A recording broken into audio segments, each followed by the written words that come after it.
Mesdames et messieurs de la presse nationale et internationale, je vous remercie d'avoir répondu massivement présent à l'invitation formulée hier par voie de communiqué. En effet, si je vous ai invité, c'est à la suite du communiqué fixant le calendrier électoral du comité exécutif de la Fédération gabonaise de football, qui a été signé de M. Jean-Luc Ndong, président de la commission électorale de la FEGAFOOT. Le détail de ce communiqué précise que le dépôt des candidatures est officiellement prévu du 9 au 18 mars 2026. Au regard de cet intervalle, j'ai adressé une requête ce matin auprès du président de la commission électorale pour relever quelques limites qui pourraient entacher le processus électoral. Comme vous le savez, notre pays est à un tournant décisif de son histoire footballistique. C'est la raison pour laquelle j'ai tenu à rendre publique notre démarche citoyenne. Nous saluons bien entendu la publication du calendrier électoral. Toutefois, son officialisation très tardive complique considérablement la constitution des dossiers de candidature. Parmi les critères d'éligibilité figure l'obligation de recueillir 7 parrainages minimum auprès des membres. Or, la réalité géographique et sociologique de notre pays rend cette tâche particulièrement ardue dans le délai imparti de 10 jours ouvrés. Les parrains potentiels étant répartis sur l'ensemble des 9 provinces du Gabon, il est matériellement impossible d'effectuer une tournée complète en si peu de temps.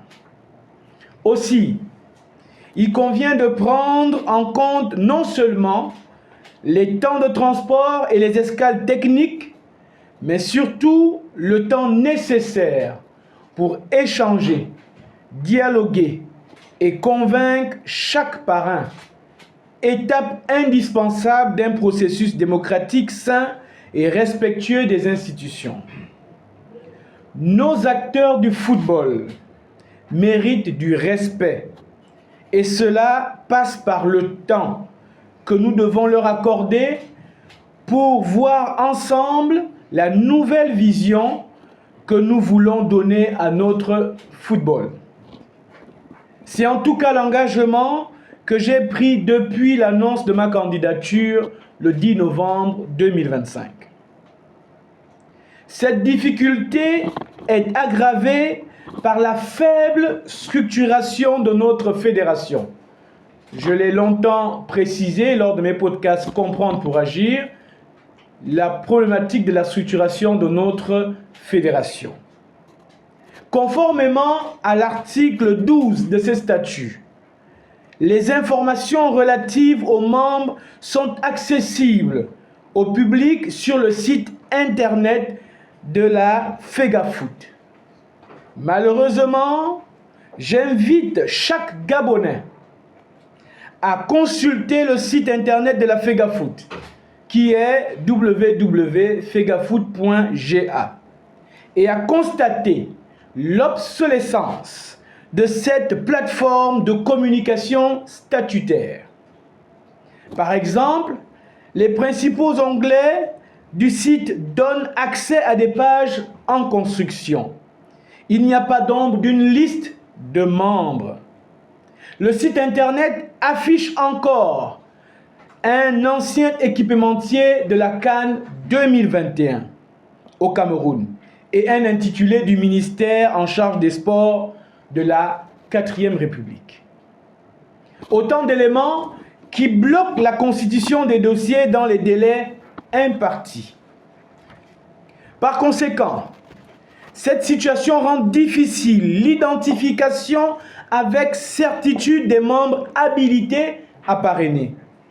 C'est le cas, par exemple, des 2 premiers clubs du championnat de première division féminine de la saison précédente, tels que mentionnés dans les statuts, qui sont reconnus comme membres de la FEGAFOOT. Or, depuis la mise en place de la Ligue nationale de football féminin en 2023, aucune équipe n'a été déclarée championne.